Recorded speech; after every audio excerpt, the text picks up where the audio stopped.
J'ai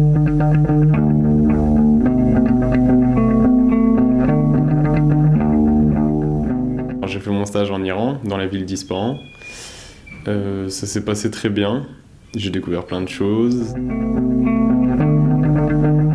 Un stage dans une usine qui produit de l'amidon, du glucose et du gluten. Le chef d'entreprise, M. Naravi, m'a pris en charge. C'est une personne qui a étudié dans le commerce. Il travaillait dans la partie vente. Il a vu que c'était un domaine qui marchait très bien, donc il s'est fait des connaissances, des contacts.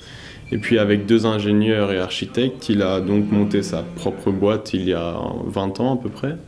Et donc maintenant ça marche très bien et de jour en jour elle grandit et puis il est 3e sur le marché iranien.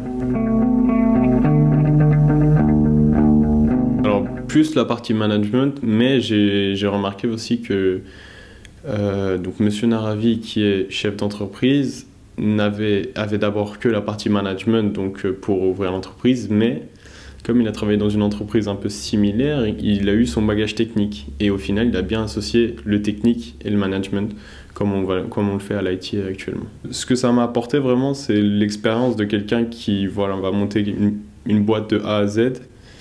Et puis un raisonnement business que n'a pas forcément tout le monde en fait. C'est un très beau pays, une culture bien différente de la nôtre. Ça nous permet de voir différents modes de vie. On voit carrément une autre façon de penser et d'avancer sur certains faits. Il y a des points, des lois qui sont différentes que celles en France. Par exemple, le chiffre d'affaires, on ne doit pas le déclarer forcément. Donc c'est quelque chose qui est... Voilà, les entreprises privées ne disent pas du tout leur chiffre d'affaires en fait. Oui, je parlais iranien, même si la plupart des salariés, enfin des personnels de l'entreprise savaient parler anglais aussi.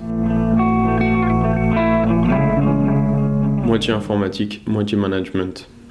L'association de ces deux filières en fait qui n'avaient pas été associées en France jusqu'à maintenant. Et la possibilité donc de poursuivre en école de commerce ou en école d'ingénieur après les 4 ans ou d'aller travailler. Pas seulement avoir un bagage technique, mais savoir aussi se vendre en fait.